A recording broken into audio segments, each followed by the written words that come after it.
de metodologia de estudo e de pesquisa. Eu sou a professora Cristine, estou sendo a professora de vocês aí nesse período de inverno, nesse componente curricular. Quero dar as boas-vindas a todos. Espero, então, que vocês cheguem até o final desse componente curricular.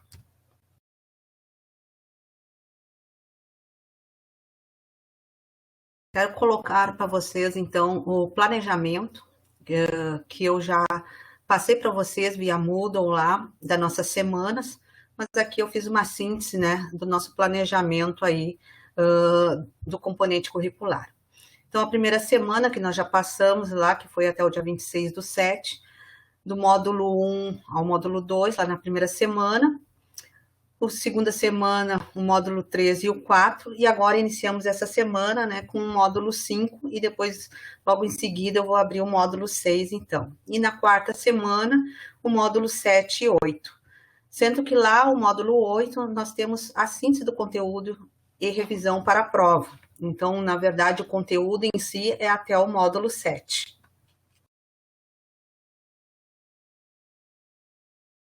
As nossas aulas por webconferência, então, era para ser no dia 28, mas por alguns problemas de saúde, nós estamos fazendo hoje, né, dia 3/8, mas permanece, então, a aula de terça-feira que vem, que é do dia 11/8, sempre das 19h30 às 21h30. Gostaria de colocar para vocês o que é importante fazer lá quando nós abrimos o Moodle lá, talvez as que estão nos assistindo já abriram, né? Outros ainda não chegaram a abrir lá o Moodle, mas logo que vocês iniciam lá no Moodle, o importante é fazer download e, se possível, imprimir, então, o guia de estudo, que vai ser a nossa apostila, né? Que vai ser a base, então, de leituras para todo o componente curricular. Outra coisa que é importante é o plano de ensino, onde que nós temos todo o planejamento, então, o cronograma, o desenvolvimento das aulas lá e o tipo de avaliação que nós vamos fazer. E eu coloquei a mais ali para vocês o nosso cronograma. Esse cronograma é um roteiro, principalmente, né, de cada semana, as nossas atividades lá, semanais, atividades avaliativas e atividades de fixação. Então, falando de atividades, também as atividades avaliativas é um importante a fazer, principalmente. Não que as outras atividades semanais, que é a leitura da apostila, e as atividades de fixação, é importante fazer, mas muito mais as atividades avaliativas. E nesse componente curricular, nós teremos 4 atividades avaliativas. A atividade avaliativa 1, que é a participação em fórum, e vocês vão observar também lá no Moodle, que eu coloquei prazos para cada tipo de atividade avaliativa. Entretanto, né, foi combinado até com as tutoras que após esse prazo, a atividade avaliativa é fechada, mas eu vou retornar a abrir. Algumas já estão abertas lá, porque o que nós combinamos? E eu quero passar para vocês hoje. É que após o prazo determinado da atividade avaliativa, né, por exemplo, cada uma vale 100% ou 10%, mas cada um tem o seu peso, e vocês vão observar aqui que os pesos vão ser crescentes, né? Porém, a partir que passa o prazo, nós resolvemos ali, combinamos com as tutoras, que nós vamos, então, dar um desconto de 10% nessa nota. Então, nós vamos tornar a abrir a atividade, aqueles que estão mais atrasados, que aí não tiveram oportunidade de fazer, vão ter a oportunidade de fazer, porém, vai ter um desconto nessa nota. Então, a nossa segunda atividade avaliativa é o questionário lá no Moodle, que o peso já cresce, é o peso 2. E tem um prazo também, dia 7, né, que é o final dessa semana, que serão, então, um questionário dos tópicos ali, dos módulos 3, 4, 5 e 6.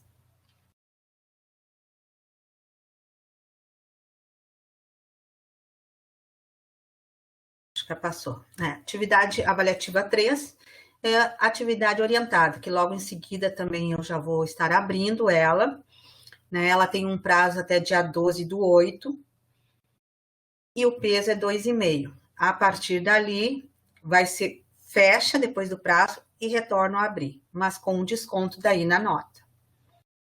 Então, mas mesmo assim, todos vão ter ainda oportunidade de fazer. Aqueles que nem acessaram ainda o Moodle, têm a oportunidade de acessar ainda hoje e começar as suas atividades, né? A atividade avaliativa 4, que é aquela que tem maior peso, né? Porém, ela vai ter um prazo bem determinado. Ela vai ser no dia 15/8 e com um horário ainda determinado, que é dia 9 às 10h30, 9 da manhã às 10h30. Então, aqueles que nessa atividade, que é a atividade final, a avaliativa final, que o peso é maior, né, se não tiverem condições de fazer neste prazo, neste horário, né, deverão, então, enviar uma justificativa que nós vamos fazer uma segunda chamada. Já também conversei com as tutoras, nós vamos fazer uma segunda chamada. Provavelmente vai ser no dia 17/8, né? Provavelmente lá no dia 17/8, também à noite, das 19h30 às 21h. Mas nós vamos combinar e mandar via Moodle, né, e-mail para vocês e colocar lá o aviso para vocês se realmente vai ser nessa data. Mas essa justificativa deve ser enviada para mim, né, e eu vou avaliar a justificativa, que, né, tem que ser embasada, essas justificativas, realmente coerente com a situação, ou ainda vocês podem enviar direto para as tutoras e elas me passam aí.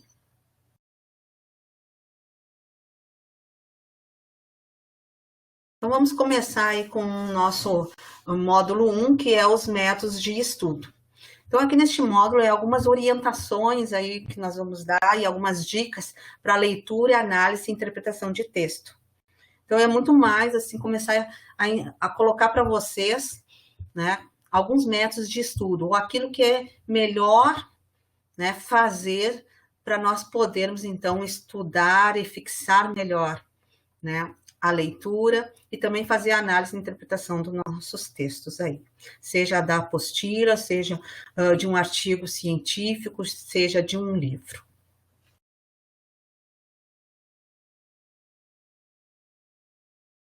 Eu quero colocar para vocês aí uma citação aí do Albert Einstein, que nos fala, né, que nós não devemos considerar os nossos estudos como uma obrigação. Então, é mais uma ideia de incentivo para vocês aí, mas como uma oportunidade, né, para nós aprendermos e a conhecer muito mais, porque depois tudo isso vai ser aproveitado depois, na nossa comunidade.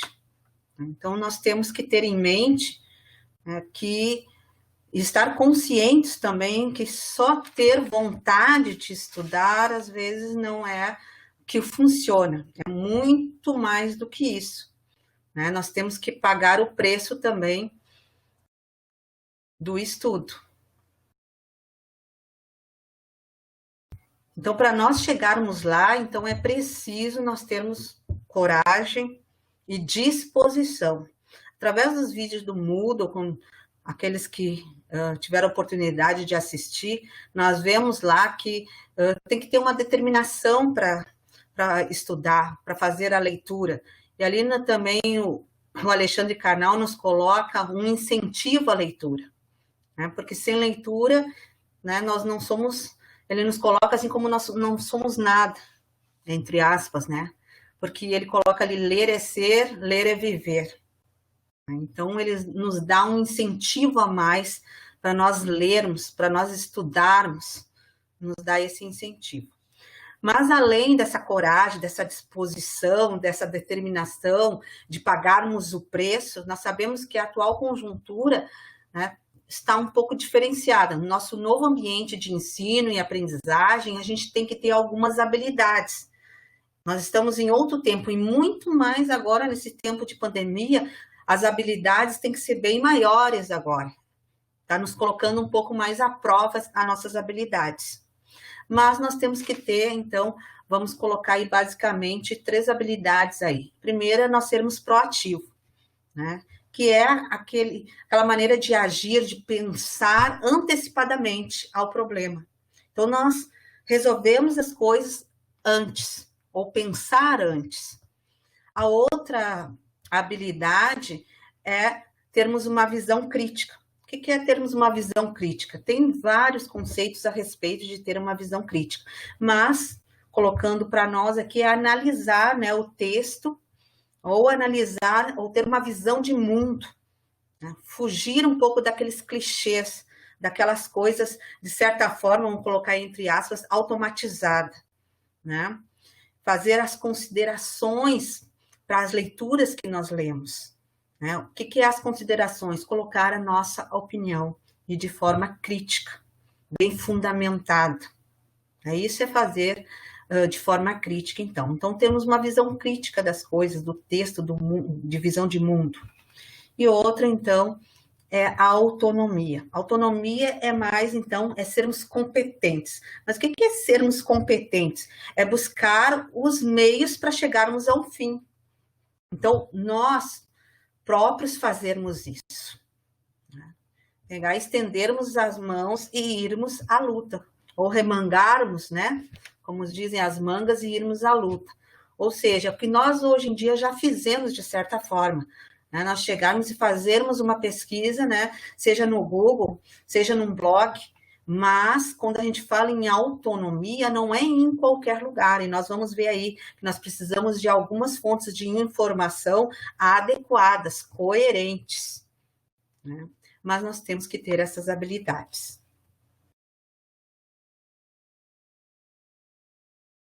E outros fatores fundamentais para o estudo, né, é ter, em primeiro lugar, atenção. O que vem ser atenção? É a concentração, então, em um determinado objeto de estudo. Então, quando eu vou pegar um texto, eu tenho que me concentrar, porque muitas vezes nós não conseguimos fazer isso. Mas nós temos que ter esse pressuposto, que nós vamos sentar e estudar, ou seja, com atenção, com concentração. Então, é um dos fatores fundamentais para o estudo. O outro é a associação de ideias. O que é associar ideias? Eu tenho ali, a partir de uma ideia, essa ideia vai me induzir a outras ideias ou ideias secundárias. Então, isso é uma associação de ideias. Isso também é um fator fundamental para o nosso estudo. Então, não só ficar naquela ideia, mas aquilo nos induzir a outra. E memória. Muitas vezes o pessoal, às vezes, confunde memória com decorar. E a gente sabe muito bem que memória não é simplesmente decorar, porque memória é aquela armazenagem de dados, ou armazenagem, assim, da leitura que eu fiz, né? A armazenagem das ideias, dos conceitos. Por que vem a ser memória isso, essa armazenagem aí? Que é que nem codificação. Eu codifico aquilo ali, eu armazeno aquilo ali, mas eu vou ter a oportunidade de decodificar, ou seja, no momento que eu preciso aquela informação, eu consigo, então, extrair da minha memória essa informação, ou seja, decodificar. Enquanto decorar pode ser até uma falsa memória, ou seja, um momento eu até lembro, mas daqui a pouco eu já não lembro mais. Muitos querem estudar um dia antes da prova, que isso parece ser, às vezes, no mundo acadêmico normal. Né? Só que muitas vezes não dá certo, porque os conceitos, eles não saem os conceitos completos. Né? Então, eu perco ali alguns, vamos dizer assim, alguns códigos no meio da minha armazenagem. Então, é diferente de memória. Então, é importante, então, para os estudos, eu ter essa habilidade de estar armazenando uma memória, ou seja, eu vou lá, sento e estudo, mas a longo prazo. E para nós adquirirmos esses hábitos de estudar, então eu tenho que ter alguns mecanismos para me ajudar esses hábitos de estudar. Então nós temos aí, eu coloquei 3 mecanismos ali: organização, preparação e revisão da aula, ou ainda do estudo em si, ou até a preparação de vocês para essa aula que eu estou dando agora. Então vamos ver como a gente faz isso. E estudo em grupo. Então, organização. Dentro desse mecanismo de organização, temos o tempo. E aí começa a se tornar difícil. Mas eu coloco bem ali no início que tempo é uma questão de preferência. Ou seja, qual é a minha preferência, as minhas prioridades. E aí eu determino o tempo que eu vou desprender para isso, que eu vou gastar para isso. Então a gente fala que tempo é uma questão de preferência, então. Porque quem quer estudar encontra o tempo naquele espaço, naquela rotina diária. Sabemos, principalmente, as pessoas que fazem uma graduação em EAD ou fazem graduações à noite, né? A gente já tem como pressuposto que essas pessoas trabalhem durante o dia. E pode acontecer o inverso, mas, em geral, as pessoas trabalham durante o dia, vão fazer uma graduação à noite, ou vão fazer uma graduação em EAD, ou tem uma rotina, né, muito extensa, seja na sua própria casa, na sua rotina diária doméstica, ou no seu emprego, né? Então, necessita fazer uma graduação, seja EAD ou seja à noite. Então, ela vai ter que colocar qual é a sua prioridade naquele momento, se tu desprender um tempo à noite para isso. Então, tu vai ter que desprender um tempo também para estudar, seja ele o horário que for. Então, a gente, para nos organizar, para estudar, nós temos que, então, separar um tempo. Se eu quero estudar, eu tenho que separar esse tempo. E esse tempo, ele tem que ser bem gasto, vamos assim dizer. Eu tenho que, então, utilizar aqueles fatores fundamentais de estudo, que é a atenção, ou seja, a concentração no objeto de estudo que eu estou estudando.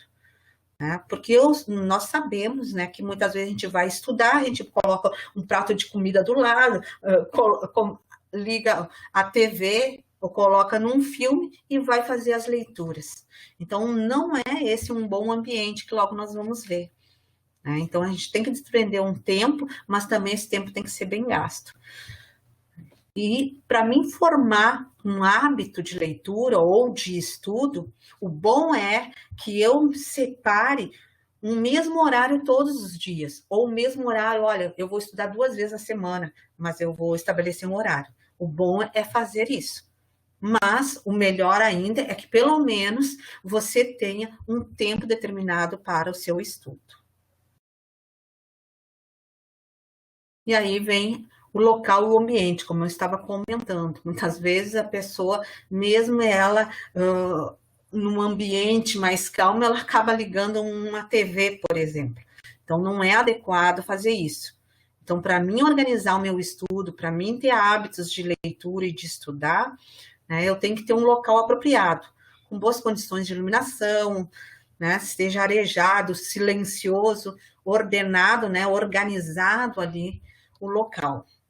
Então, nós temos que ter alguns desses fatores aí para ter bons hábitos de estudo. Outro e principal também é o material. O material é necessário para nós nos organizarmos, seja materiais e atividades pedagógicas sugeridas ali no nosso plano de ensino, que vai, então, nos levar a verificar qual é os materiais de apoio ou aqueles que nos dão base, então, para o nosso componente curricular ou aquilo que você vai estudar, o seu objeto de estudo. Mas também nós temos que ter um plano de estudo bem estruturado. E aí, falando em plano de estudo bem estruturado, a gente pode observar a aula de hoje. Todos esses slides que foram feitos, é como fosse, então, o meu plano de estudo para o componente curricular de vocês. Então, eu planejei, eu organizei todo esse material, e esse é o meu plano de estudo aí, bem estruturado. Então, você tem que organizar esse material de vocês. Então, por quê? Porque esse material vai ser o acervo pessoal de vocês, que serão os seus instrumentos de trabalho. E para isso, nós vamos ter que fazer, então, a documentação e termos as fontes de informação. As fontes de informação, eu já coloquei algumas coisas para vocês, como a nossa apostila, os textos fornecidos pelo professor, e aí tem os livros introdutórios, aqueles básicos, as bibliografias, base do nosso componente curricular, por exemplo, ou artigos e revistas científicas. Então, isso são fontes de informação. E temos a documentação. Então, a documentação na verdade, é o registro, aquelas notas e os apontamentos que nós fizemos da aula. Não só da aula que nós vamos ter, se nós tivéssemos, como nós estamos tendo hoje, mas também durante o estudo. Quando tu abre o Moodle lá, vai pegar os módulos, né? Aquilo é a tua aula também, e tu vai, então, se organizar para estudar. Então, vai fazer os apontamentos. E quando tu faz esses apontamentos, nada mais é que o fichamento. E daqui a pouco nós vamos ver o que é esse fichamento, né? Dessa documentação. E aí, as nossas fontes aí de informação. Então, dentro da preparação, aí é o outro fator, aí, mecanismo para nós criarmos esses hábitos de estudo, é a preparação e revisão da aula, ou do estudo em si. Então, a preparação nada mais é que aquela leitura prévia. Então, eu pego aquele material e faço aquela leitura prévia, né, para poder, então, por exemplo, aqueles que fizeram uma leitura prévia antes do material de apoio ou dos materiais que eu coloquei lá, da apostila que eu coloquei lá no Moodle, né, estariam mais preparados para a aula de hoje, se eles conseguirem fazer essa leitura prévia. Por quê? Porque eles fizeram algum tipo de anotação, vão conseguir tirar algumas dúvidas. Eu li esse material e tenho dúvida nisso. Então, serve essa leitura prévia, então, durante a preparação, né, para mim poder ter uma dúvida. Ou ainda, então, na aula ou durante o seu estudo. Quando é justamente o que eu falei. Se eu faço essa leitura, eu consigo, então, fazer as minhas anotações pessoais. E essas anotações pessoais, nada mais é que vai ser os instrumentos de trabalho de vocês, né? Que vocês vão registrar, ou seja, fazer o fichamento ou documentar propriamente dito. Então, não é simplesmente aquela transcrição dos esquemas utilizados pelo professor. É como esses slides aqui. Tem esse material de apoio para vocês, né? Mas não é só esse material direto, a transcrição dele, que é o que vocês deverão fazer o estudo de vocês. Vocês vão estudar e daí extrair as ideias principais. E aí extrair as anotações pessoais de vocês. Essa é a preparação. E a revisão? A revisão é reconstruir os conteúdos da aula. Justamente, vocês saindo daqui, vocês vão poder reconstruir tudo aquilo que foi comentado e falado aqui. Né? Ou, no momento que você entra no Moodle e vai fazer a leitura, você pode revisar aquilo ali também. Né? E aí, sim, você transcreve esquematicamente, né, para fichas ou até cadernos, que muitas vezes nós utilizamos as nossas anotações pessoais, né, seja feitas neste momento que eu estou aí colocando esta aula para vocês, ou durante o estudo de vocês lá no Moodle, que serão, como eu já comentei, os instrumentos de trabalho de vocês. E, finalmente, os estudos em grupo. Aqui eu só dou 2 dicas aí, que é o número de componentes, e nós bem sabemos disso.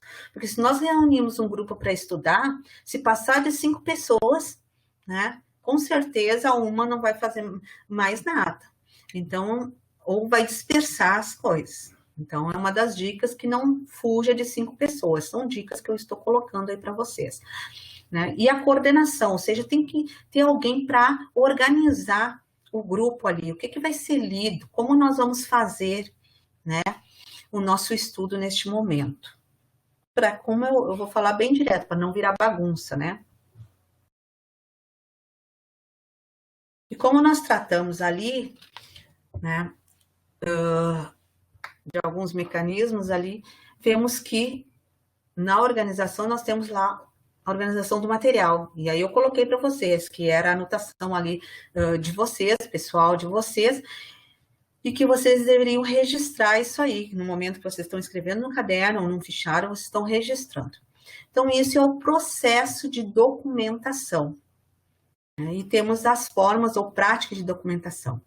E aí eu até coloco para vocês ali, né, na nossa imagem ali da figura, onde coloco assim, você já leu algo muito importante em algum lugar e nunca mais encontrou para ler novamente? Então, Por que acontece muitas vezes isso? Porque nós não documentamos aquilo ali, né? Não fizemos nosso plano de estudo. Então, é o que eu coloco para vocês. Nós temos que documentar. E aí, um dos processos de documentação é realmente o fichamento. E aí, depois nós vamos ver alguns tipos de fichamento. E temos também as formas de documentar. E aí, temos aí 3 formas de documentar a temática, a bibliográfica e a geral. E aí a gente já percebe um pouco, já começa a compreender que tipo de forma de documentar é essa, temática, né, por tema, bibliográfica, por bibliografia, mas vamos ver realmente o que significa isso. Então, vamos ver o conceito de fichamento, e eu já coloquei para vocês esse conceito, mas vamos ver aí o conceito, que é a transcrição, registro de anotações de aulas ou leituras, né, num processo de fichas, ou anotações ali no teu caderno, no teu fichário, mas é muito mais do que isso, né? Isso é o processo, então, de documentação. Outro conceito consiste na síntese das ideias principais e conceitos chaves, que é o resumo, né? Conceitos chaves, então, propostos pelo autor ou professor. Autor do livro, autor de um texto, autor de um artigo, né? Ou vocês mesmos, como autores, ou do professor. E aí, nesse segundo conceito, aí nós vemos que nós temos 2 outros conceitos. E aí nos entra ali o resumo, que nós vamos ver depois, que fazem parte dos instrumentos de leitura, mas vamos ver a seguir. Mas vamos dar o conceito, o que é o resumo em si? Apresentação concisa dos pontos relevantes de um texto. E concisa nada mais é que uma síntese. Então, o resumo nos remete ao outro conceito, que é a síntese, né? Que é o método que procede do simples para o composto, do elemento para o todo. Então, nós temos lá um livro inteiro, vamos pensar, que é o nosso todo, e aí nós extraímos ali os conceitos principais, as ideias principais, e isso, então, é a nossa síntese. Então, é dessa forma, então, que nós fizemos o nosso resumo. O fichamento, que a gente já sabe o que é o registro ali das nossas anotações, né? Em forma de resumo, de uma síntese propriamente dita. Nós temos alguns tipos. O fichamento ou a ficha bibliográfica, por autor e por assunto. A ficha de citação ou de transcrição, ficha de resumo ou comentário e ficha de crítica. Faltou o D ali, mas é ficha de crítica. O fichamento bibliográfico, né? Então, o fichamento, registro completo ali de uma fonte bibliográfica, um livro ou artigo. Por autor, então, como a gente pode observar lá no exemplo, ali embaixo, onde está a referência, isso é o fichamento bibliográfico. Eu pego ali a referência, mas eu começo pelo autor ali e coloco, então, o restante. Nós sabemos, ou aqueles que não sabem, então eu vou colocar para vocês, que nós temos ali, conforme o tipo de documento que eu vou fazer a referência, eu tenho normas para isso.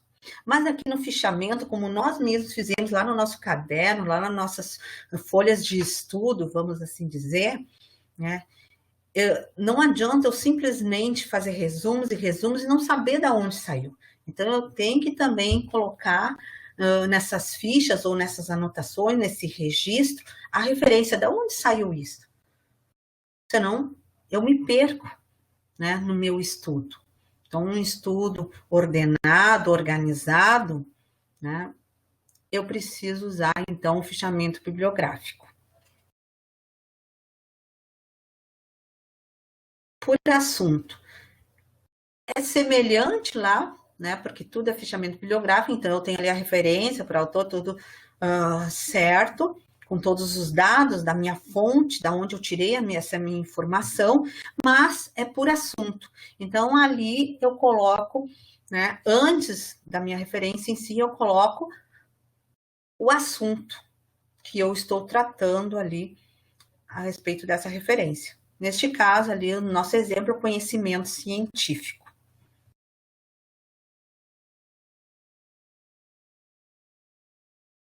Fichamento de citação. Para aqueles que não sabem, a citação nada mais é que eu estou lendo um texto, um artigo, um livro, e eu, né, pego aquele ponto do texto que mais me interessou, que eu achei interessante. Porém, a minha citação é eu reproduzir fielmente o que o texto está abordando, ou que o autor abordou no texto. Então, é uma cópia literal. Então, como nós podemos ver do exemplo ali, a cópia literal de um texto lá do Marconi e do Lakatos. Da mesma forma que eu comentei anteriormente, a gente tem que colocar da onde saiu, né, essa informação, essa citação. Então, eu fiz o fichamento dessa citação, então é colocar essa citação ali, isso é o fichamento, é registrar isso aí, porém eu tenho que dizer da onde saiu. Né? E como vocês podem notar, essa referência é diferente daquela anterior que nós observamos. Né? Se vocês podem verificar ali, aqui a referência começa pelo autor, depois vem o título, né? A edição e assim por diante. Aqui a gente coloca de outra forma. Então, conforme o documento, aquilo que eu vou estar registrando, tem normas diferentes. Nós temos aí normas ABNT para isso aí. E nós vamos ver mais adiante lá, porque para que nós estamos vendo tudo isso? Né? Como faz o fichamento, como se documenta, e depois nós vamos ver a seguir lá mais tipos de pesquisa e assim, vários tipos de raciocínio. Nada mais é para que nós possamos chegar a um fim, que é elaborar, por exemplo, os trabalhos acadêmicos, né? O trabalho de TCC, de final de curso, ou ainda mais tarde uma monografia, se for num curso de especialização e assim por diante. Ou um simples trabalho acadêmico. Ou ainda num simples momento de estudar. Isso tudo não serve. Então, outro tipo de fichamento é o fichamento de resumo. O fichamento de resumo, nós já vimos o que é resumo, que é sintetizar as ideias, é justamente isso. Mas o resumo é um tipo de instrumento de leitura. Então, ele se assemelha a um resumo. Quando eu falo se assemelha a um resumo, eu estou tratando daquele resumo que nós vamos ver daqui a pouco, que é o instrumento de leitura.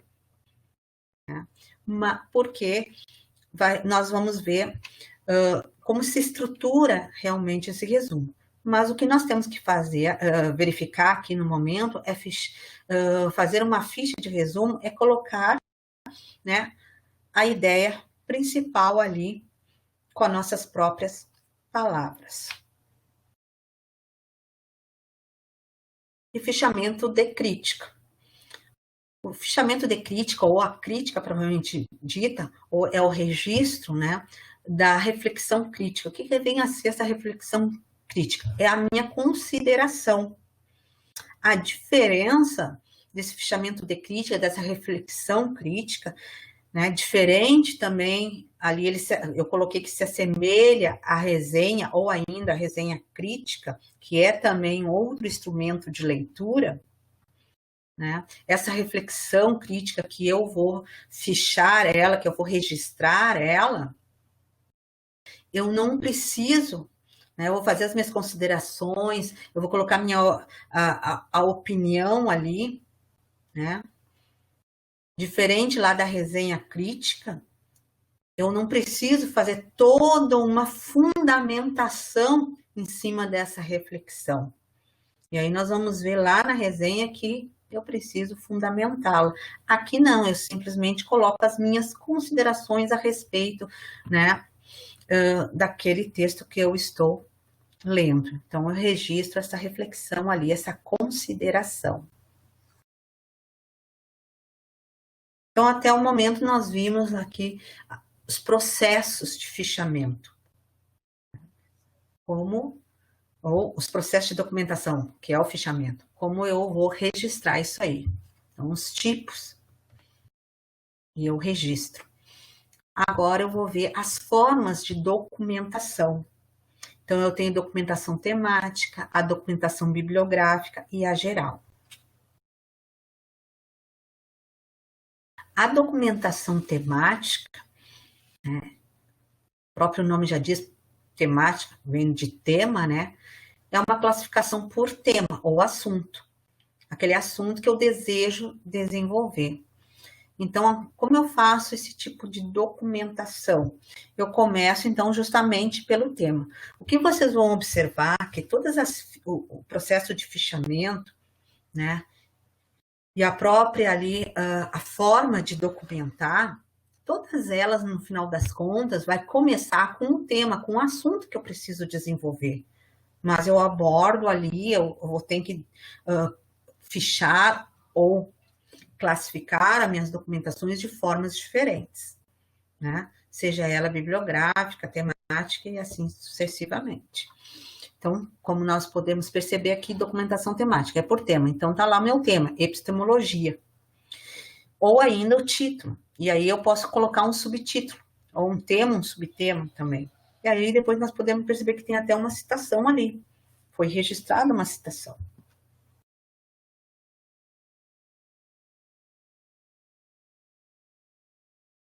A segunda forma de documentar é a documentação bibliográfica. Então, a documentação bibliográfica, ela vai completar a documentação temática, né? E a gente pode perceber isso aí. No exemplo ali, aqui a gente observa bem aqui, no exemplo, é uma ficha, ou seja, está aqui, é o processo de fichamento. E aí, então, eu tenho ali a temática ali, metodologia por tema, metodologia científica, um subtítulo, pesquisas e técnicas de pesquisa, e aí, então, eu faço a documentação bibliográfica, referência bibliográfica. O que significa isso? Né? Eu organizo, né, de acordo com a natureza temática que eu faço.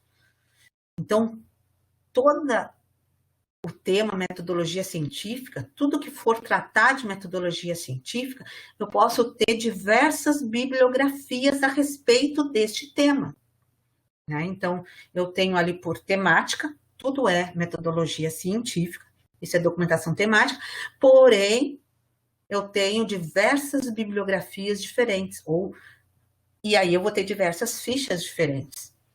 E a gente observa muito bem isso em bibliotecas, né? E em outros, ou até a gente trata às vezes de forma física, mas nós temos também de forma virtual isso aí acontecendo.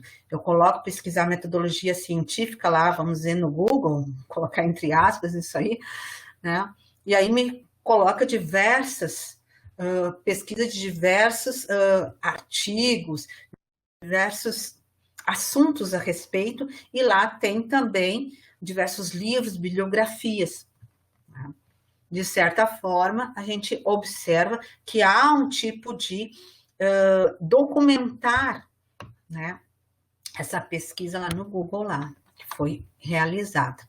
Mas retornando, então, eu coloco diversas bibliografias, ou seja, eu estou documentando bibliograficamente por tema.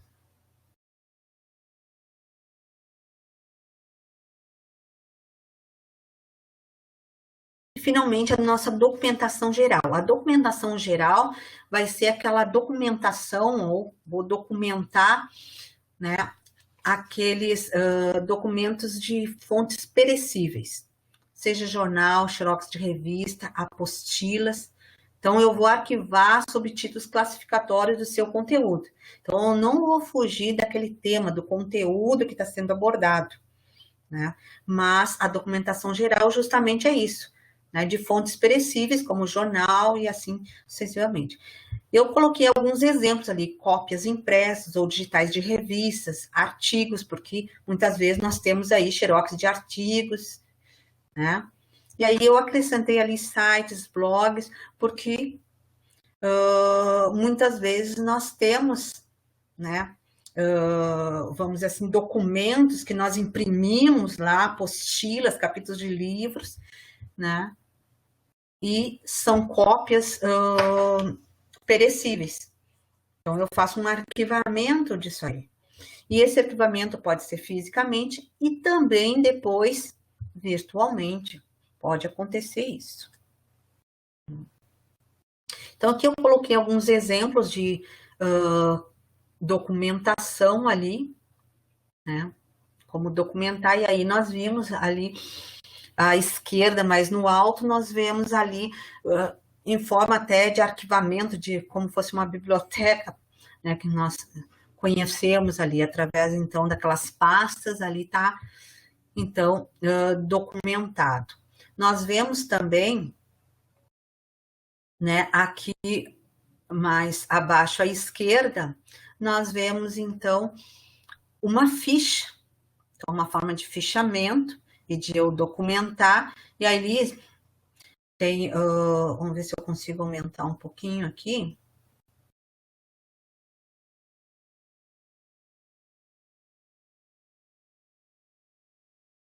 Para vocês.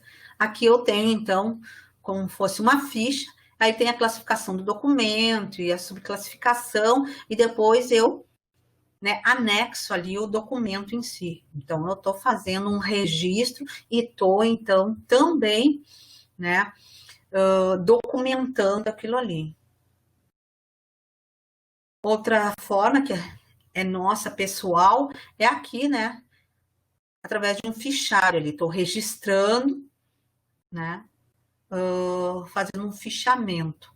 Aqui, virtual, aqui mais à direita, né, nós podemos observar que é o que nós já estamos mais familiarizados também a fazer, que justamente nós acabamos fazendo esse registro e também essa documentação, seja a documentação temática ou por bibliografia, automaticamente acabamos fazendo isso, né? Como nós podemos perceber aqui, ó, meus documentos, e aí fizemos ali exercício, aqui eu tenho o curso Excel 97, aí é minha temática, aí eu tenho um subtítulo ali, que é os exercícios, e ali tá todos os módulos. E nesses módulos eu posso ter as bibliografias, e assim, né, sobre este assunto do curso Excel. Então, eu tenho todo o meu fichamento, mas de forma virtual, né? Ou ainda até digitalizado, com N formas. A mesma coisa aqui, sistema nervoso, ele vai separando projetos, e nós temos toda a documentação por pastas. Então, é uma forma também de fichamento e também de documentar.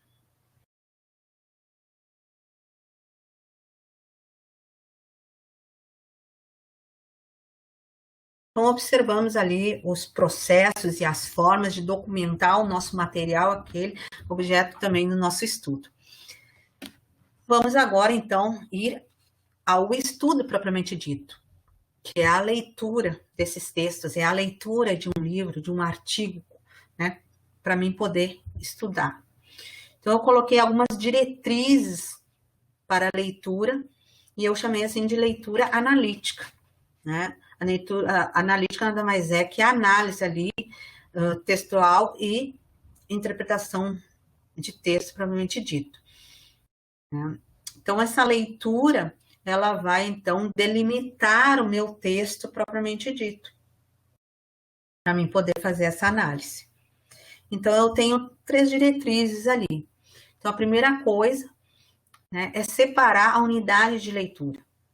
Depois eu faço análise textual e aí eu acrescentei, né, conforme a gente pode observar, nós temos ali a nossa apostila, os autores que se juntaram e organizaram aquela apostila, que é a base do nosso componente curricular, e nós temos aí outros autores de outros livros que vão tendo outras abordagens aí, tanto da leitura, quanto dos tipos de pesquisa, como as estratégias de pesquisa, né? Então, a gente vai trazendo para vocês aquilo que está mais na linha da nossa apostila ali. Mas, mesmo assim, então, eu acrescentei, ou ainda decompus mais um pouco, né? Que justamente a analítica é fazer isso. Eu tenho um todo mais complexo e eu decomponho por partes. E é justamente o que eu fiz ali no item 2 ali, né? Então, em vez de eu só colocar análise textual e interpretação de texto, eu coloquei análise textual, análise temática, análise interpretativa e a problematização. E finalizando, então, com a síntese pessoal. Então, vamos ver que trata cada uma delas. Antes de nós começarmos a ver como trata a unidade de leitura e assim sucessivamente, eu coloquei aí para vocês sobre, né, o porquê de fazer a leitura, né, o porquê de ler. Né, porque leitura constitui, então, um fator decisivo de estudo. Porque ele vai, então, ampliar nosso conhecimento, né, nós vamos obter mais informações, vai abrir nossos horizontes, a nossa mente, e uma coisa principal, vai sistematizar o nosso pensamento. Ou seja, vai organizar, né, o nosso pensamento e vai enriquecer o nosso vocabulário também. E nós vamos ter uma maior compreensão, um maior entendimento, então, dos conteúdos como um todo. Então, é necessário, então, ler muito, né? Porque ler, então, significa conhecer, interpretar, decifrar, distinguir, assimilar, reter, criticar, comparar, verificar e integrar, né, conhecimento. E aí, quando eu falo em integrar conhecimento, eu lembro muito, assim, talvez vocês já até falaram ou ouviram algum colega falar, né, a respeito de integrar conhecimento. Como isso? Porque lá no ensino fundamental e médio, nós nos perguntávamos muito a respeito, assim, quando o professor estava nos dando um certo conteúdo, ou algum, principalmente em português e em matemática, né? E nós pensávamos assim, onde nós vamos utilizar isso aí? Onde nós vamos aplicar? Inclusive no meio acadêmico, né? Muitos alunos, em alguns tipos de componente curricular, eles dizem, onde vai ser aplicado isso aí? Então, nós só vamos saber, propriamente dito, se o professor não falar para nós, né, ali na hora, exatamente, mas mesmo assim, para nós termos a compreensão do todo, né, para nós integrarmos esse conhecimento, juntar tudo isso, nós temos que ler, e ler muito. E ler é estudar, né? Então, retornando ali para nossa decomposição ali da leitura analítica, a primeira coisa para nós lermos o nosso texto é separar, né, a unidade de leitura. O que é separar a unidade de leitura? É justamente separar, né, um setor do texto, seja um capítulo, seja uma seção, seja um parágrafo. Tá, mas como eu vou saber se é capítulo, é seção, qual que eu devo separar? Então, essa extensão de se é um capítulo, se é uma seção, que eu devo separar, essa extensão dessa unidade de leitura vai ser determinada o quanto eu conheço aquele assunto. Né? Enquanto menos eu conhecer, a sessão vai ficando menor, né? Por exemplo, eu não conheço muito assunto, então eu vou acabar separando parágrafo por parágrafo, porque eu preciso conhecer mais desse assunto. Mas quanto mais eu conheço do assunto, eu posso aumentar, então, minhas unidades de leitura.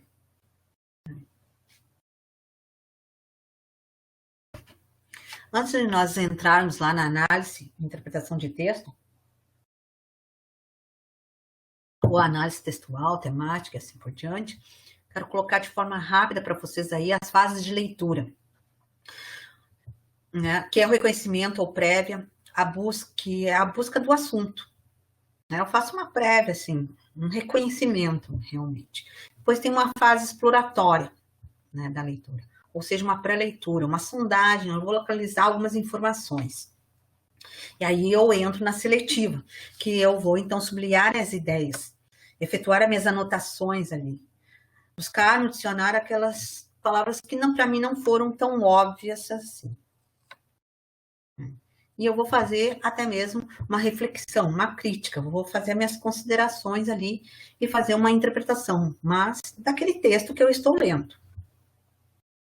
Então, é umas fases de forma geral, né? Então, retornando algumas etapas aí da leitura. Então, temos a unidade de leitura, delimitamos, né, o meu texto, ou onde eu vou começar, seja por parágrafo, seja, então, por um capítulo inteiro, né? Então, eu já delimitei e vou fazer a minha análise textual, que é a preparação do texto, que justamente vai preceder a leitura aprofundada do texto, que é aquela visão panorâmica, né? Uma visão global, geral, né, do meu texto. Essa é a preparação, a análise textual. Não sei se alguns já viram, mas eu vejo muito aquele programa que é Brasil Visto de Cima. É mais ou menos isso. Para quem não viu, né, procure esse programa e dê uma olhada. É justamente essa é a análise textual, né, uma visão panorâmica, né, do meu texto. E aí depois vem a análise temática, que é a compreensão do texto. Então, na compreensão do texto é onde eu problematizo o tema abordado. Então, nota que é o tema, não é o texto inteiro, isso aí depois nós vamos ver. Mas é o tema abordado. Então, eu começo, quando eu problematizo, eu tenho que trazer perguntas, né? Então, do que fala esse texto? Qual é o problema abordado? O que o autor fala sobre este tema? Né? Como o autor demonstra a sua tese? Qual o raciocínio que ele está fazendo? E a unidade, ou a unidade de leitura, é questão de outros assuntos. O que significa isso? Né? Significa que depois também nós vamos ver, é uma associação de ideias, de certa forma. Através daquela ideia que está me trazendo o tema, eu consigo linkar elas com ideias secundárias. Então, essa análise temática, a compreensão do texto vai ser a minha base para depois eu fazer o meu resumo, ó, minha síntese lá, pegar as ideias principais, né? Depois nós temos, então, a análise interpretativa, que é a interpretação do texto em si. Ali, então, eu vou tomar uma posição própria. Ou seja, eu tenho que identificar o que está sendo falado nas entrelinhas. Ou ainda, como muitos dizem, forçar o autor a um diálogo. Então, eu tenho que tomar uma posição.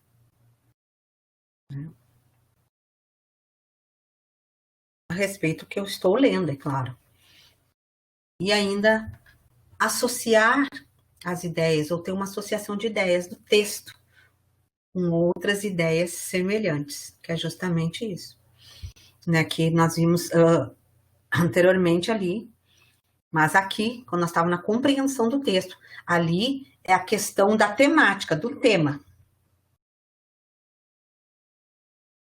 Aqui é na interpretação do texto. Eu faço a minha associação realmente das ideias do texto com outras ideias semelhantes. Então, nota que agora eu estou interpretando o texto como um todo. Eu não estou problematizando o meu tema lá, como nós vimos na compreensão do texto. Mas eu estou trazendo a associação de ideias do texto como um todo. Eu quero saber essas ideias, né? Eu vou linkar com outras. Justamente eu vou fazer isso. E a crítica ao texto. Aí, então, realmente eu faço a tomada de posição, né? E eu faço uma contribuição para aquilo que está sendo discutido ali no texto. Isso é a minha interpretação do texto. E aí, né, nesse segundo ponto, eu problematizo, então, ou faço a discussão do texto. Eu faço um levantamento dos problemas mais relevantes ali, que são relevantes realmente nesse texto, para mim refletir, para mim discutir. Então, esse levantamento de problemas relevantes pode ser algum elemento lá da análise textual, algum elemento da análise temática, ou, né, da análise interpretativa.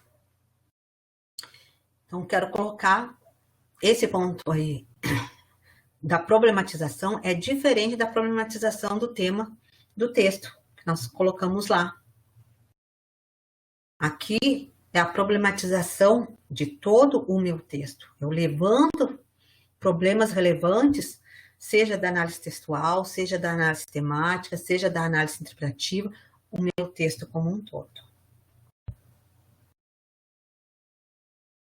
E aí eu tenho a síntese pessoal, que é a elaboração pessoal do texto, ou ainda eu estou reelaborando o texto. Então, eu faço a síntese, né, do texto lido, permitindo, então, que eu desenvolva ideias aí a partir do texto lido. Finalmente, então, nós chegamos, agora eu entendo como eu devo fazer, e agora, então, eu vou fazer isso aí e registrar isso aí. Que eu uso, então, meus instrumentos da leitura analítica, que é o resumo e a resenha crítica. E nós já sabemos bem o que é resumo, né? Que é a síntese das ideias principais do meu texto. Só que aí, então, eu coloco aqui algumas características, né? Precisa ter um título, o nome do autor, o texto apresentando as ideias principais, e aí eu vou colocando ali algumas características, depois vocês podem rever isso aí. Então, eu quero só salientar aqui, lembrar aqui que no meio acadêmico nós temos dois tipos de resumo, o simples e o expandido. Isso é muito mais utilizado em eventos, quando nós vamos submeter o que nós chamamos de um artigo científico. Quando nós vamos ou para uma revista, ou vamos submeter a um evento que vai acontecer, que eu vou fazer uma apresentação, né, se eu for aprovado aquele meu texto, aquele meu artigo. Então, é chamado simples e expandido. Ambos são resumos. Só que o próprio nome já diz expandido. Esse expandido vai se expandir um pouco mais. No simples, é um texto corrido, onde que eu vou colocar ali, né, o meu tema, né, o meu título, meu tema, exatamente, e as ideias principais. Mas trazendo lá uma introdução, os objetivos, a metodologia que está sendo usada, alguma justificativa, né, e uma conclusão ali, né, de forma fundamentada, assim, mas a minha conclusão. Mas em um texto corrido, menos de uma página ali. Geralmente, nesses eventos, eles colocam ali, ó, tantas palavras, por exemplo, que deve conter esse texto, que é o resumo simples. Então, tem um critério para fazer isso ali. E o expandido. O expandido também tem as mesmas etapas ali. Eu vou colocar o tema, as ideias principais, a metodologia usada, né? Os resultados, a conclusão. Porém, eu vou colocar em tópicos isso. Eu vou colocar resumo, um pequenininho resumo, e depois eu entro num título ali, introdução, depois num outro título, metodologia ou métodos, né, utilizados, a análise ali do meu texto, discussão desses textos ou dos meus resultados e depois uma conclusão. Isso tudo em forma de título. Então, por isso é chamado expandido.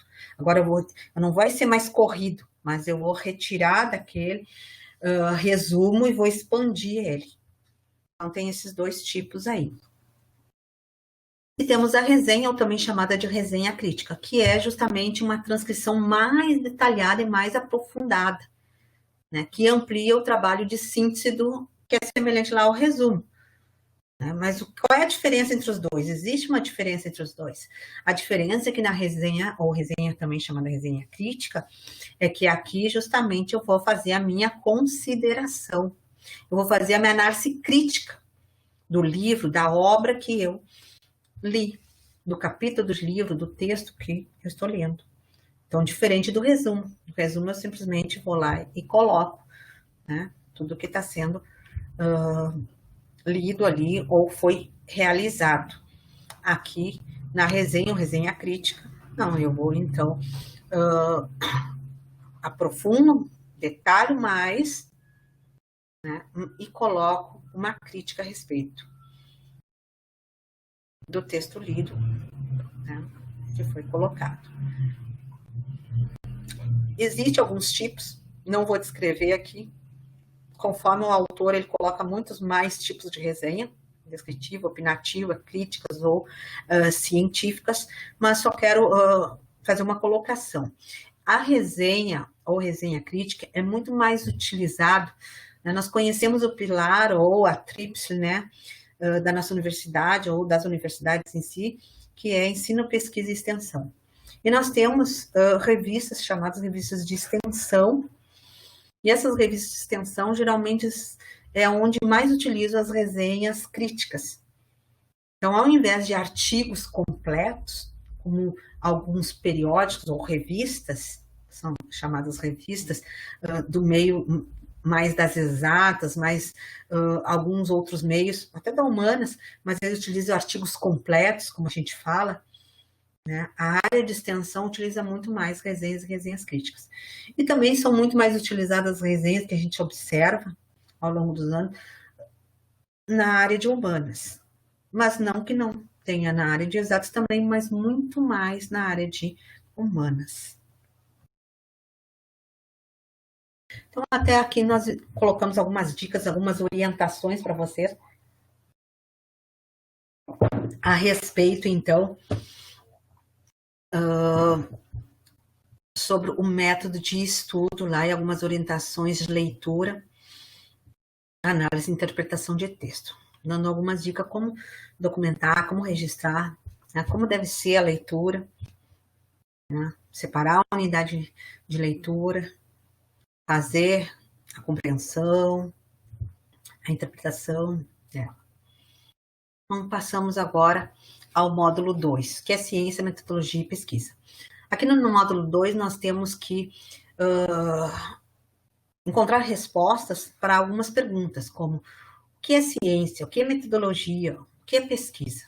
Mas antes de entendermos ou respondermos essas perguntas, nós temos que responder a pergunta: o que é conhecimento? Então, conhecer é incorporar um conceito novo, original, sobre um fato ou fenômeno, né? Então, eu incorporo sempre um conhecimento novo. E isso está sempre acontecendo conosco. Então, a gente pode dizer que o conhecimento não nasce do vazio, mas sim de experiências. Seja na nossa vida cotidiana, seja de relacionamentos interpessoais, seja de leitura de livros, de artigos, ou até o que vocês estão fazendo aqui, entraram num curso, estão fazendo um componente curricular, e lá tem os materiais de apoio, material base, e vocês estão tendo essa experiência lá de fazer essas leituras.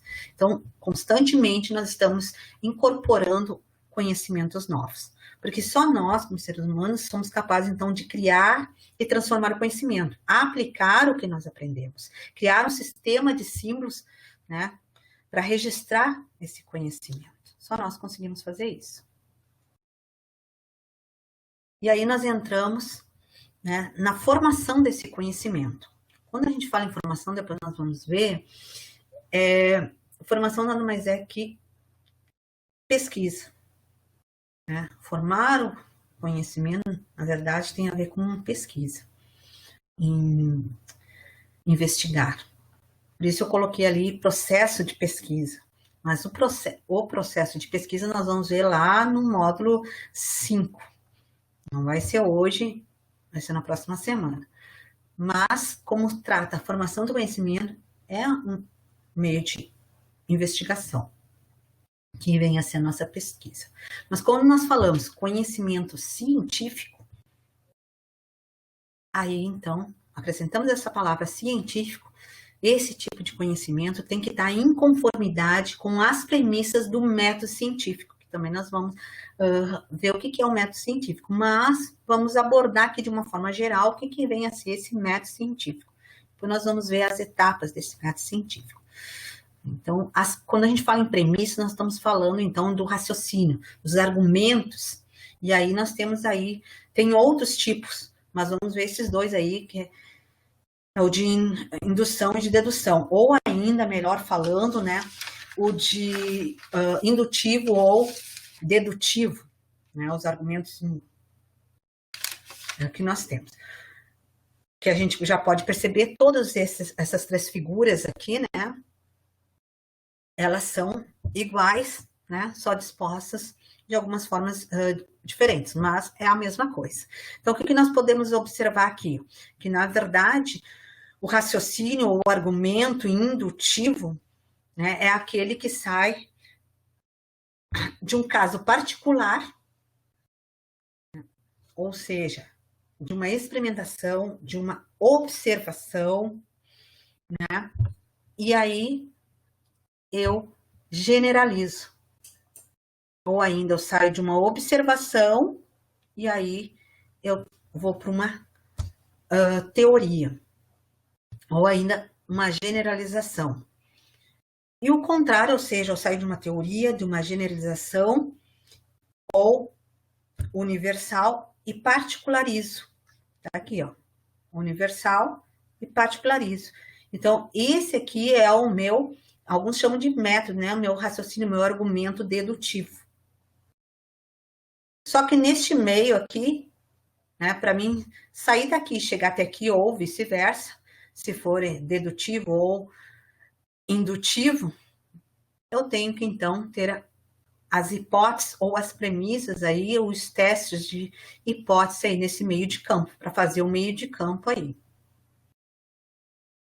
Ou seja, as proposições que eu vou fazer para relacionar, então, esses acontecimentos, seja sair de um caso particular, ou de uma experimentação, ou de uma observação, no caso indutivo, e ir para a generalização, ou para o caso geral.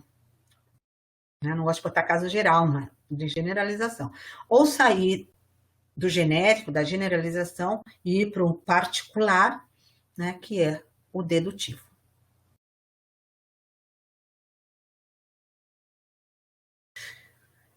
E aí eu quero colocar aqui rapidamente para vocês o dedutivo versus indutivo. É o que o Lakatos nos fala ali, que os argumentos indutivos aumentam o conteúdo das premissas, né? Com o sacrifício da precisão. E a gente pode observar bem isso aqui, né? Que logo nós vamos ver. Enquanto o dedutivo sacrifica a ampliação, ou seja, sai do geral, da generalização e vai para o particular. Esse é o dedutivo. Mas ele está sacrificando essa ampliação. Mas ele sacrifica isso para atingir a certeza.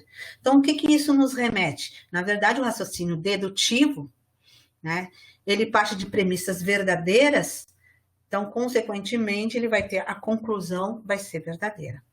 Mas e o raciocínio indutivo? O raciocínio indutivo, ele aumenta o conteúdo das premissas, porque ele vai sair de um caso particular, né, e ir para a generalização. Então, ele vai sacrificar a nossa precisão. O que significa? Significa que eu posso ter premissas verdadeiras e a conclusão delas provavelmente pode ser verdadeira. O provavelmente me abre, então, espaço que talvez não seja verdadeira. Enquanto o dedutivo, sim, ele, se é verdadeira, a conclusão também vai ser verdadeira. E a gente pode observar aqui pelos nossos exemplos. Então, vamos ver o raciocínio dedutivo. Os tigres estão carnívoros, então sai lá da generalização, e aí vai para o particular. Melissa é um tigre. Então, Melissa é carnívora. Então, sai das premissas verdadeiras e chega, então, na conclusão verdadeira. Aqui ele pode chegar ou não. Então, ele foi observado um tigre com tigres. Foi observado em tigres o comportamento alimentar carnívoro. Logo, todos os tigres são carnívoros. Mas foi observado em tigres. Será que foi observado em todos os tigres? Não está colocado aqui. Então, não se sabe se realmente vai ser verdadeiro isso aqui, mas pode ser. Aqui, então, a gente vê mais acima aqui o raciocínio também dedutivo, que sai de uma premissa maior para uma premissa menor, né? Ou seja, geral por particular. O ser humano é um mortal. O João é o homem, logo o João é mortal. Então, sai de uma premissa maior para uma menor, raciocínio dedutivo, ou argumento dedutivo. Mas, então, entra numa conclusão ali verdadeira. Aqui, método indutivo. O corvo é 1, corvo 1 é negro, corvo 2 é negro, corvo 3 é negro, corvo N é negro. Todo corvo é negro. Mas cadê o corvo 4, 5, 6, 7? Então, provavelmente é verdadeiro, mas pode não ser. Então, esse é um indutivo. Então, os argumentos do método científico, nós podemos resumir da seguinte forma: os dedutivos, se todas as premissas são verdadeiras, a conclusão deve ser verdadeira. Então, toda a informação ou conteúdo aqui é factual, tá? Ou seja, que vem do real ou de fatos, da conclusão já estava, pelo menos implicitamente, nas premissas, o que não acontece, então, no indutivo. Então, é aquela história. Provavelmente, a conclusão é verdadeira, mas não necessariamente. Então, essas são as diferenças. Então, já conhecemos ali o raciocínio, os argumentos que podem existir, né, para a formação do conhecimento. Então, vamos ver as formas desse conhecimento. Então, nós temos 4 formas aí: o popular, o filosófico, o religioso, o técnico. O popular é aquele do senso comum, ou empírico também chamado. Tem o filosófico, né, fruto da reflexão humana, que nós vamos ver, o religioso, ou teológico, e o técnico científico. E aí aqui eu dou uma resumida em cada um deles, mas vamos ver então o que é cada um. Conhecimento popular, empírico ou de senso comum, resulta de repetidas experiências casuais. Então, é aquele que vai de geração para geração, ou por tradição, é o conhecimento do povo. É a receita da minha avó, sempre se fez assim, né? É o conhecimento popular. Conhecimento obtido ao acaso, esse é o popular.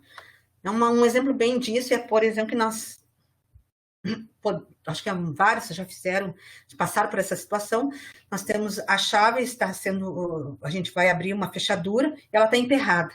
E eu vou tentando, ou seja, eu estou experimentando abrir a porta. Eu acabo por descobrir, ou seja, conhecer um jeitinho de girar a chave sem emperrar. Então, esse é o conhecimento popular. É o acaso também que acontece. O conhecimento filosófico. Ele é fruto do raciocínio ou da reflexão humana. Ele vai buscar dar sentido aos fenômenos gerais do universo. Então, ele é aquele conhecimento especulativo sobre os fenômenos, de conceitos subjetivos dele. Então, é fruto da reflexão humana. O conhecimento religioso. O conhecimento religioso é o conhecimento revelado pela fé, ou de crenças religiosas. O interessante é que ele não pode ser confirmado, mas também não pode ser negado. Que para um grupo de pessoas, aquilo é realidade, aquilo é o exato, aquilo é o certo, aquilo é uma verdade absoluta, vamos assim dizer. Como uns exemplos: acredita que alguém foi curado por um milagre, ou acreditar em duende, ou acreditar em reencarnação, acreditar em espírito. Cada grupo de pessoa, como fruto da sua crença religiosa, ele crê naquilo ali. Para ele, ou para aquele grupo de pessoas, aquilo é a verdade. Então, esse é o conhecimento religioso. Mas ele não pode ser confirmado, ou também não pode ser negado. O conhecimento científico. Esse que nos interessa aí. Então, ele é o esforço racional para nós conhecermos, né? Ou formar. Daí nós já começamos a trazer um pouco da pesquisa, formar o conhecimento, mas é aquele esforço que nós temos para conhecer. E conhecer, o que é conhecer? Que nós vimos lá, né? É incorporar um conhecimento novo, e nós fizemos isso a cada dia. Só que aqui é muito mais do que isso. Nós, além de incorporar esse conhecimento, nós vamos sistematizá-lo, ou seja, ordenar, organizar ele. Então, pegamos a realidade empírica, a observação, a experimentação, e queremos, então, sistematizar ela, por meio, então, de investigações metódicas. E aí entra, quando fala investigação, é a área da pesquisa. Isso é feito metodologicamente, que nós vamos ver a seguir.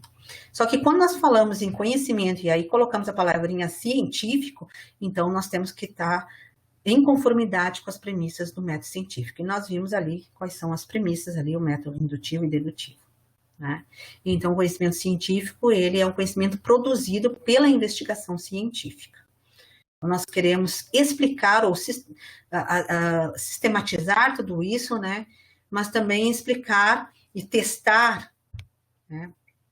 E criticar esse conhecimento produzido, que é o fruto da investigação científica. Então, nós fizemos isso aí.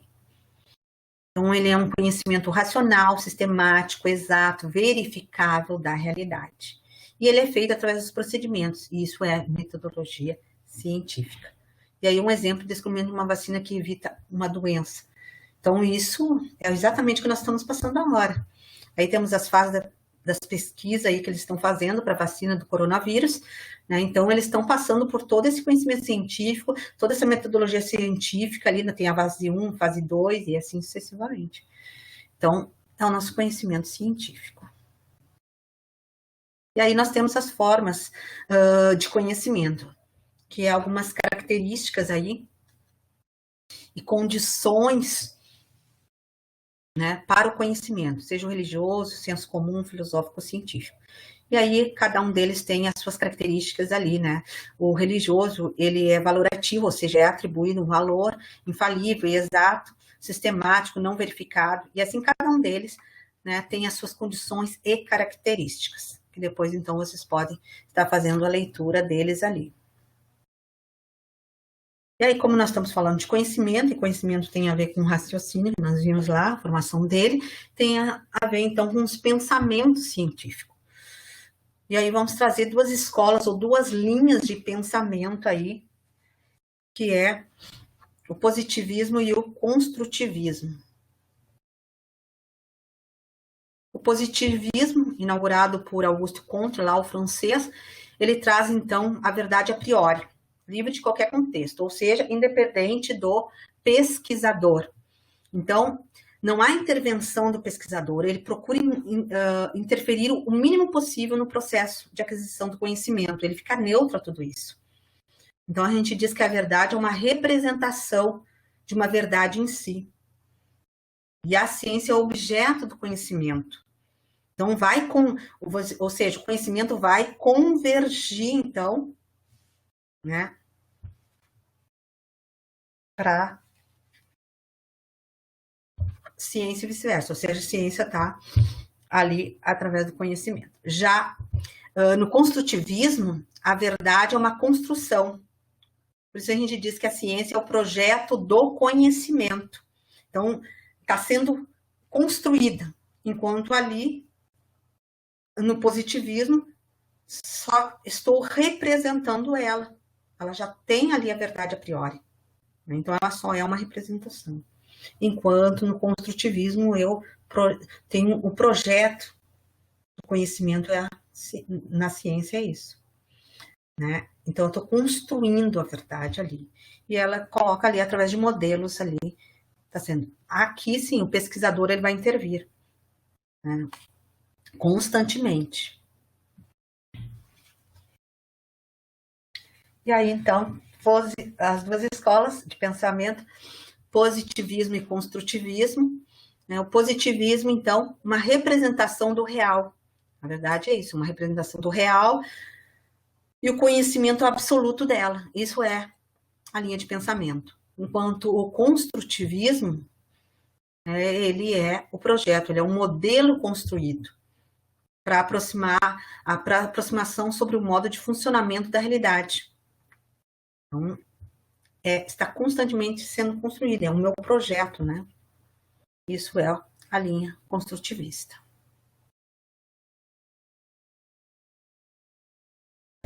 E aí chegamos ali à classificação das ciências.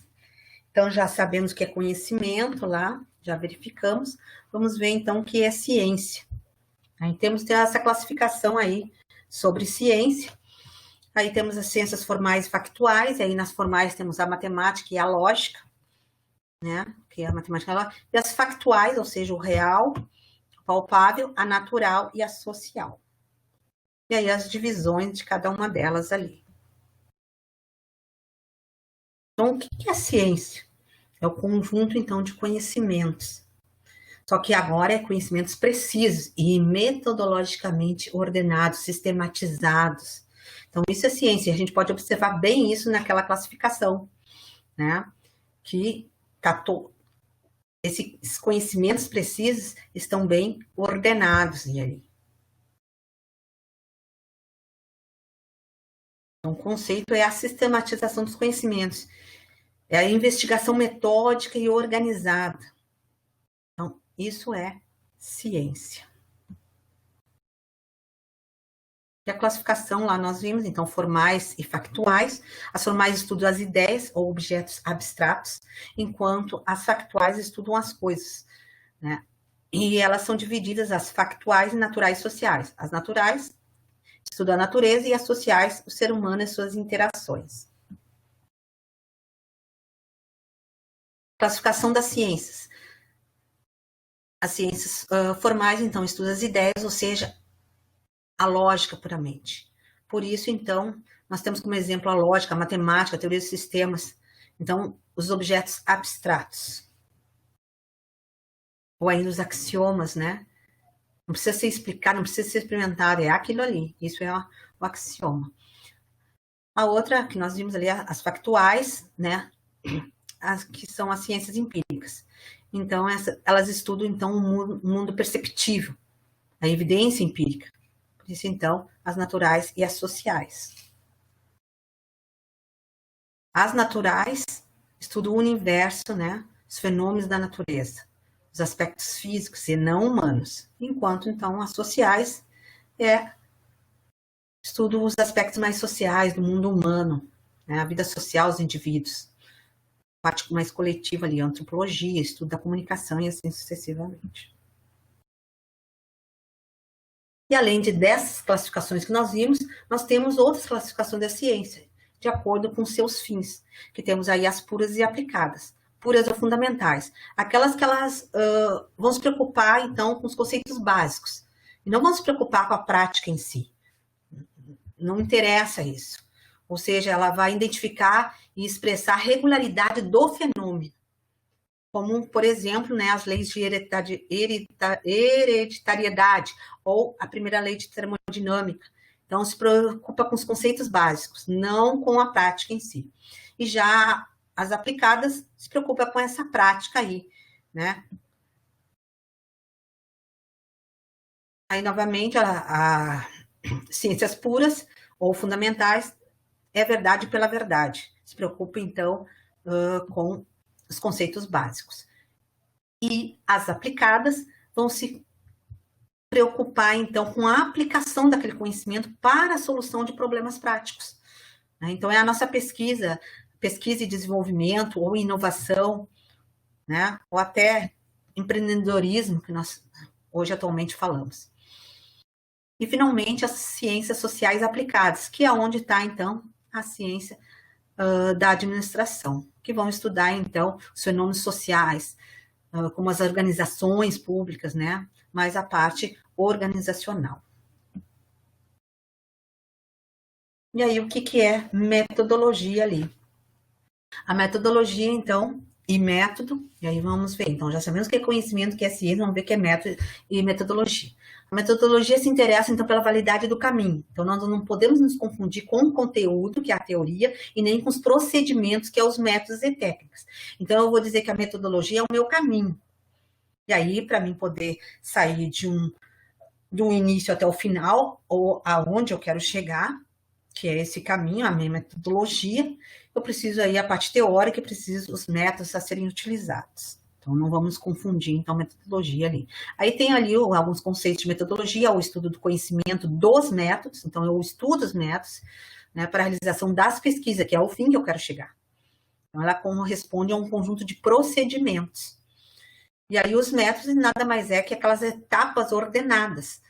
Né? E aqui os conceitos de pesquisa propriamente dito, que é a atividade de investigar. Pode ser um conhecimento novo ou um antigo, mas, né, aquilo que eu quero sintetizar a respeito desse conhecimento que já se tem. E os métodos científicos, Método é a forma de proceder ao longo do caminho, né? É as técnicas que eu vou utilizar para fazer esse caminho.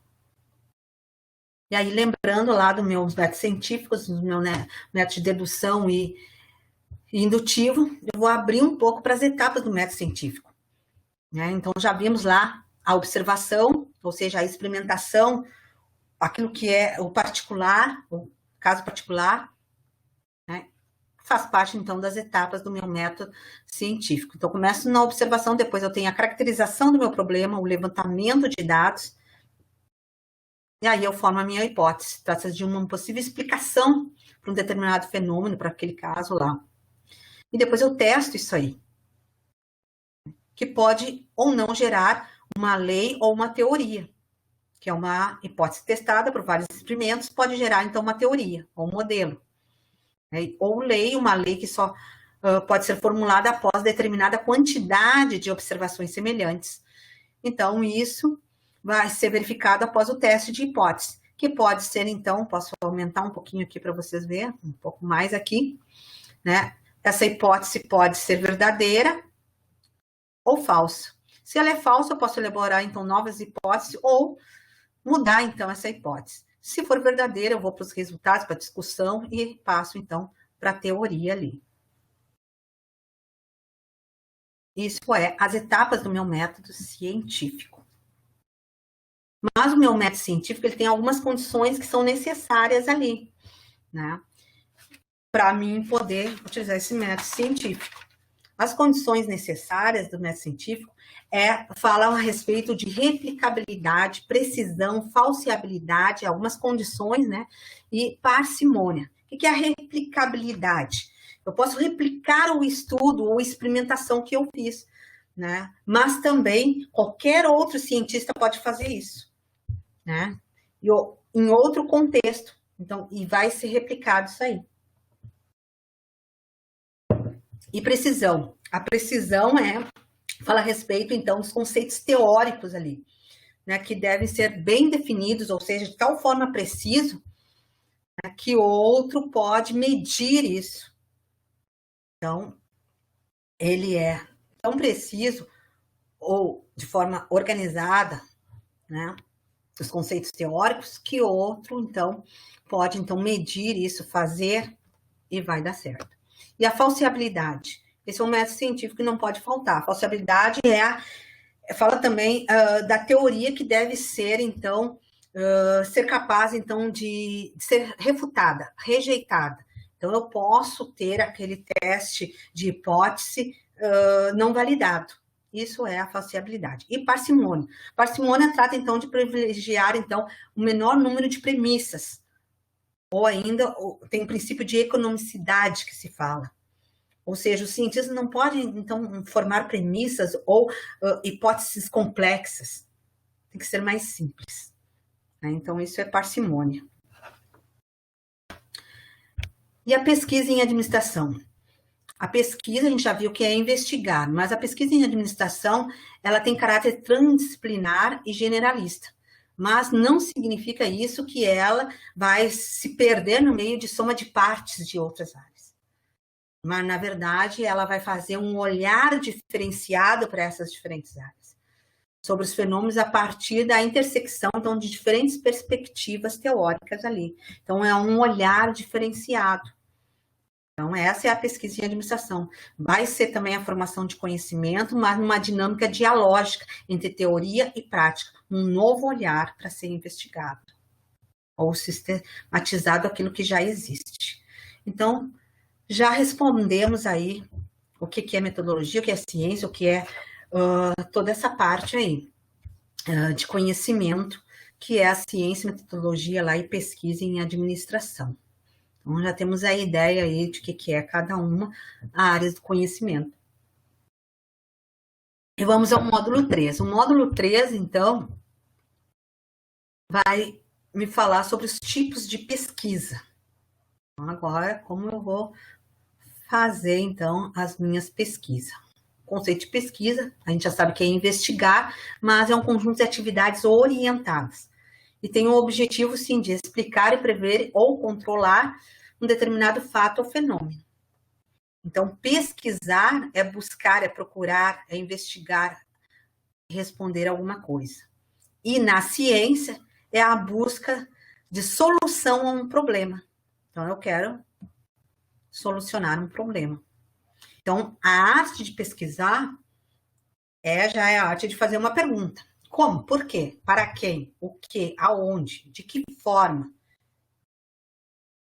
Então, é essa a arte de pesquisar. Então, fazer pesquisa é investigar através dos métodos científicos, principalmente. E aqui está colocado o meu método científico ali de uma outra forma. Começa a fase da pergunta, né, que tem a ver com pesquisar, a fase da pesquisa, elaborar hipótese, assim, utilizar o método científico, que nós já vimos. Então, é buscar, pesquisar é buscar. E formar, então, conhecimento. E aí eu trago algumas características de pesquisador, que como tem que, mas o principal de tudo é ter um espírito científico, mas também é querer, é se esforçar, né? E perseverança, e assim, muitas outras coisas. Mas também aqui para nós, como estudantes, e estamos cada vez mais estudando, tentando sermos pesquisadores ou cientistas, ou buscar o conhecimento. Então, nós temos que evitar o plágio, principalmente. Por isso, eu coloquei, entre aspas, ali, a parte, então, da pesquisa através do Google, ali.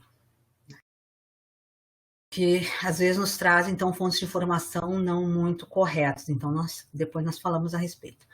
Aqui, alguns tipos de pesquisa. Eu vou ir até, então, chegar um pouquinho mais ali, 21 e 20, 21 e 22, vou abordar ali os tipos de pesquisa ali, tentar terminar aqui a parte do módulo 3 aqui.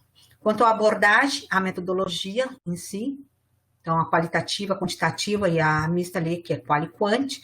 Quanto à natureza ou enfoque, que eu dou à pesquisa, pode ser básica ou aplicada, quanto os fins ou os objetivos, que é exploratória, descritiva e explicativa. E quanto aos procedimentos, então elas podem ser classificadas, que são as estratégias, os métodos. Nós não vamos abordar todos eles. E essa parte aqui dos procedimentos é outro módulo, o módulo 4, que não vai dar para nós falarmos hoje, eu gostaria de avançar, mas não estava previsto mesmo para hoje.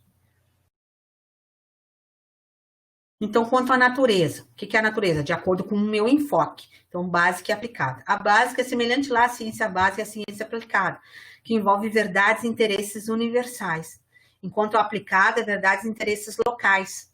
Então, enquanto a básica, ela não se importa com a aplicação da prática, ela se importa com conhecimentos úteis, novos para a ciência, a aplicada não, ela quer aplicar a parte prática, ela quer solucionar o problema.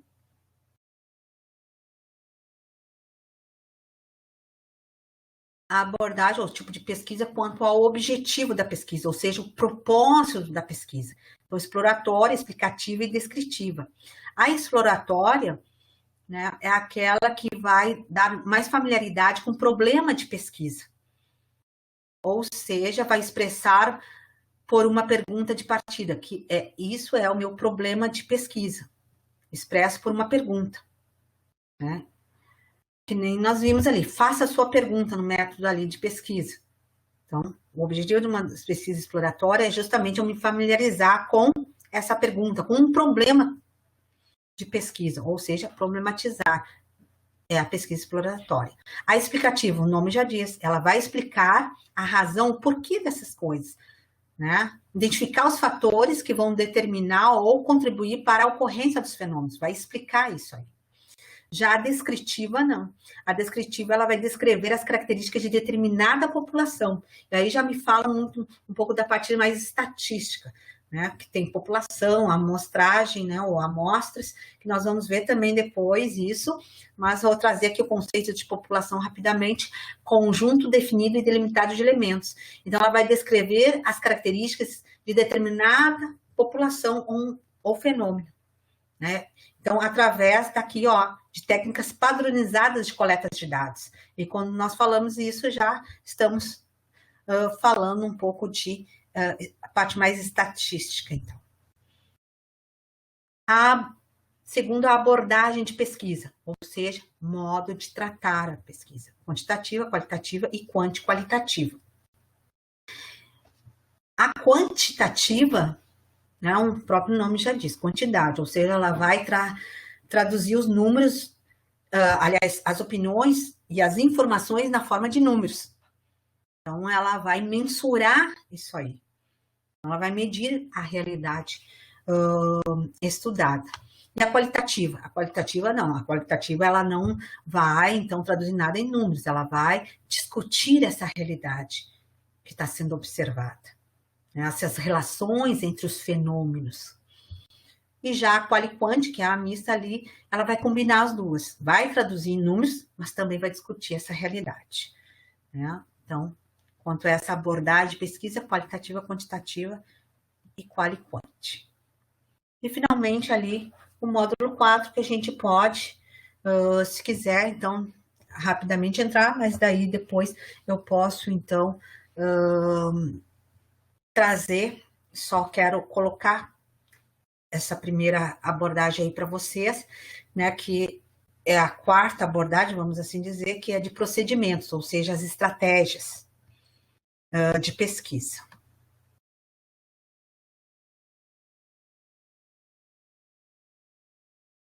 Quando a gente fala estratégia, na verdade, muitos autores falam que as estratégias nada mais é que os métodos de pesquisa. Então, são estratégias utilizadas de acordo com os objetivos da pesquisa. Qual é a pesquisa que é abordada através dos objetivos? É a pesquisa exploratória, a descritiva e a explicativa. A exploratória lá, então vai se familiarizar com o tema ou a pergunta que eu quero problematizar. A descritiva ali, que nós vimos, né, que é através que eu vou observar aquele grupo, né, ou fenômeno em si, através, então, de dados padronizados, né, um grupo, uma população, e a explicativa eu tenho que explicar aquele fenômeno, vai buscar isso aí.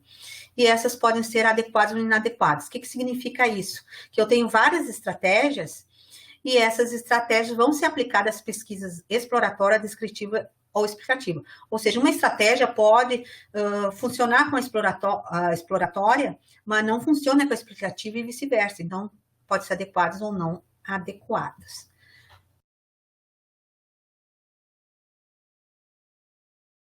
Então, primeira, né, que nós vamos ver é os procedimentos de pesquisa.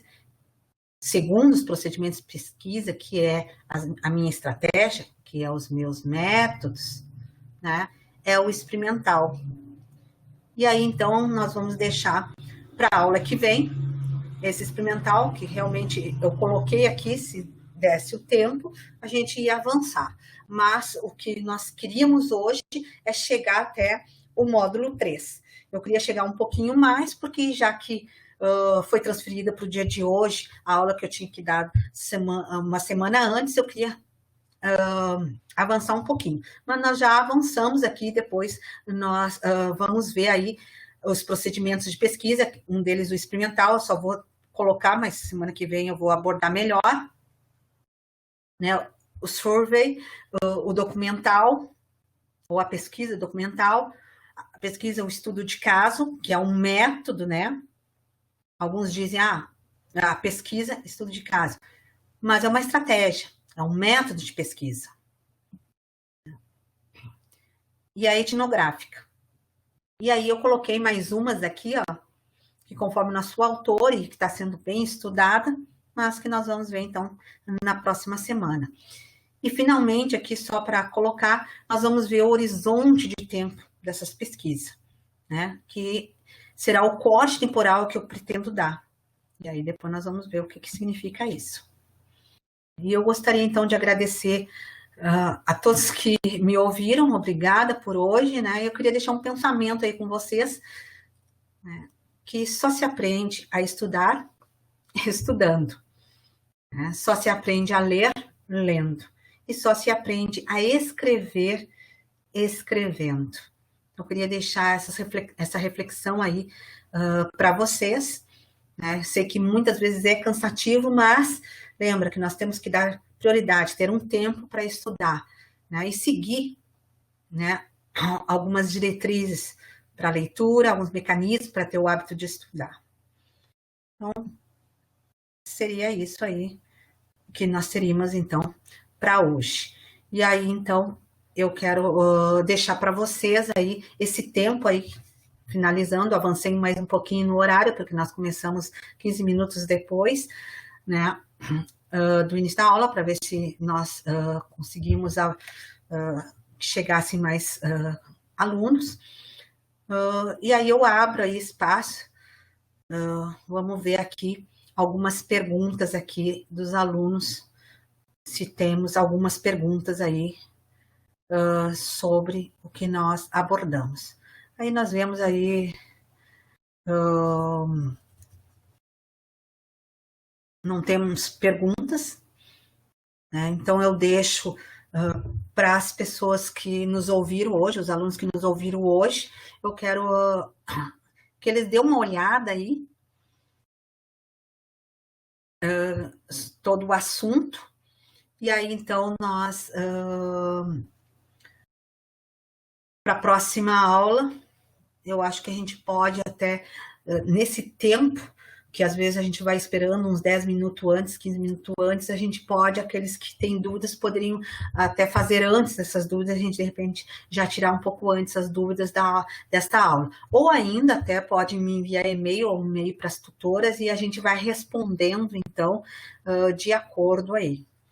Tá? Então, eu agradeço a todos aí e bons estudos. E espero que vão lá entrando no Moodle, vão acessando, vão fazer as atividades avaliativas, que é importante, né? Não vamos perder esse componente curricular por nada. Vão lá, acessem, façam as suas atividades. Dúvidas, chama as tutoras, me chame, que a gente está aí para sermos mediadores, auxiliar vocês, apoiar vocês aí, e que muitos possam chegar até o final desse componente curricular. Muito obrigada.